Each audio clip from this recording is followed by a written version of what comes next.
Saudara-saudaraku yang terkasih dalam Kristus, bagi yang mereka yang sudah lulus kuliah, ada pengalaman sebelum lulus itu kita mengikuti ujian skripsi atau ujian tesis ya. Di dalam ujian tesis itu biasanya orang memakai pakaian yang sangat terlihat profesional gitu. Pakai jas itu kan, atau ada yang pakai dasi, sepatu mengkilat ya kan.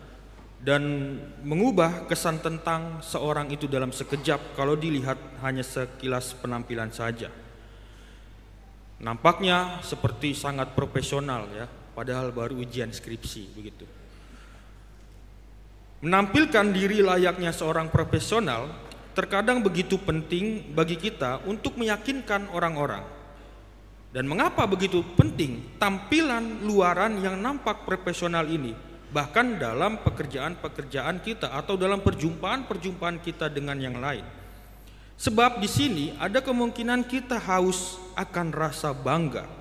Kita ingin diakui, dianggap penting.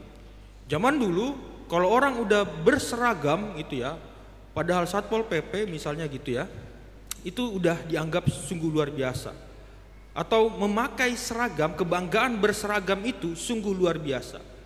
Security berseragam, itu kan, polisi berseragam, tentara berseragam, kerja apapun yang berseragam itu pasti akan nampak bahagia, nampak bangga.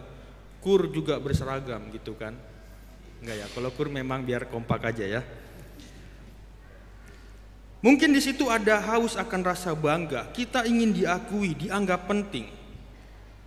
Sebenarnya tidak ada yang buruk dengan menjadi profesional dalam pekerjaan kita, sejauh itu berarti melakukan segala sesuatu dengan sungguh-sungguh atau sebaik mungkin. Persoalannya, tidak semua bidang kehidupan kita semata-mata mengandalkan kemampuan manusiawi, bahkan seprofesional apapun kita. Ada banyak situasi yang membuat sehebat apapun kemampuan kita jadi tidak berguna. Dan wilayah itu adalah rencana Tuhan dan pengutusan kita di dunia. Ketika terlalu mengandalkan modal yang kita pegang, kita tak pernah merasa cukup dan lega dalam tugas. Di situ kita seperti orang yang banyak minum tapi terus-menerus kehausan jika hanya berpegang pada modal duniawi kita. Saudara-saudaraku yang terkasih, para murid Yesus di sini tidak pernah mengajukan lamaran untuk menjadi muridnya.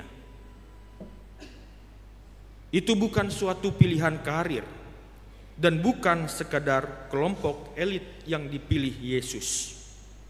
Kisah pengutusan para murid dalam Injil Markus di sini mengkoreksi dugaan kita. Sebab di situ Yesus memanggil, dalam bahasa Yunani disebut prokaleomai, memanggil ke-12 murid dan mulai mengutus mereka, apostelo. Maka para rasul disebut apostolik ya.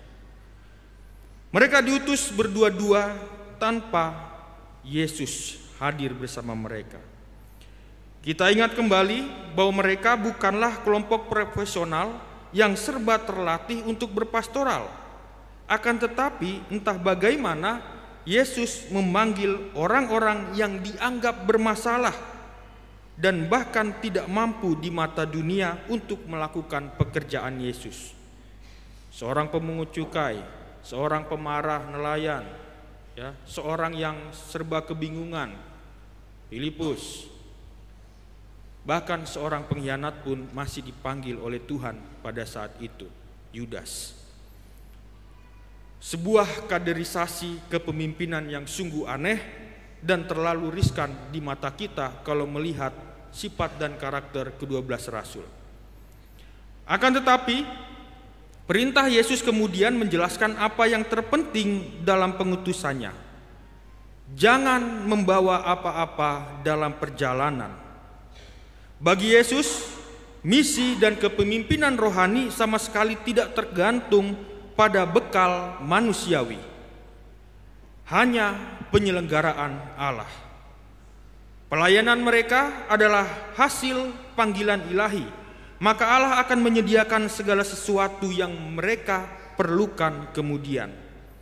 Yesus juga berpesan agar mereka tak perlu khawatir bila ditolak, cukup keluar dari situ dan kebaskan debu di kaki. Di sekitar kita, kalau kita perhatikan baik-baik, ambisi untuk memiliki dan berkuasa sangat memprihatinkan. Bahkan mengejar eksistensi diri, mengejar harta mungkin sudah biasa. Sesuatu yang luar biasa adalah mengejar kekuasaan, membeli jabatan, melobi siapapun, teman atau lawan demi posisi dan keistimewaan. Orang mengatakan politik itu busuk, tapi kenyataannya diri kita sendiri pun mungkin berpolitik dalam segala hal. Bisa berubah sikap dalam sekejap, tergantung keuntungan kita apa. Menginjak orang yang lebih berkompeten kadang bisa dilakukan. Tersenyum manis terhadap mereka yang menguntungkan posisi kita, dan seterusnya. Hal ini menyedihkan. Politik dan sikap kedagingan merasuki hidup religius kita pula, kepemimpinan gerejawi dan bahkan pendidikan Kristiani. Paus Fransiskus berkali-kali mengingatkan bentuk-bentuk keduniawian spiritual semacam ini. Betapa memprihatinkan bahwa kita mengumpulkan banyak sekali dalam tanda kutip bekal dalam perjalanan hidup dan pelayanan, seakan-akan lupa bahwa Yesus sendiri melarang itu.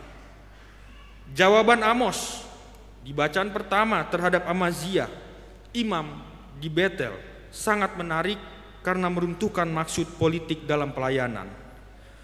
Raja-raja Israel di utara putus hubungan dengan keturunan Daud yang memerintah di Yerusalem ke arah selatan pada saat itu.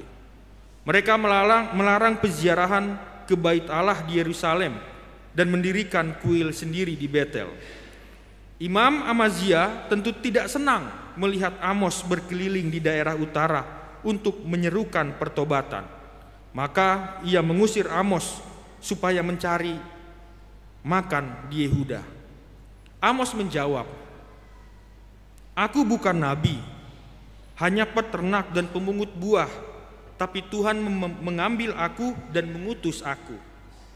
Di sini ia mengingatkan bahwa pelayanan tidak boleh dipolitisasi. Amazia hanya berpikir politisasi dunia atau hal duniawi. Dikira Amos hanya mencari makan di tempat itu. Padahal itu adalah sungguh panggilan Tuhan. Maka jawaban Amos sangat jelas, "Aku bukan nabi, hanya peternak dan pemungut buah, tapi Tuhan mengambil aku dan mengutus aku." Pelayanan hanya ada karena panggilan Tuhan dan rencana Tuhan semata. Kita semua yang sudah dibaptis dipanggil Tuhan untuk melayani.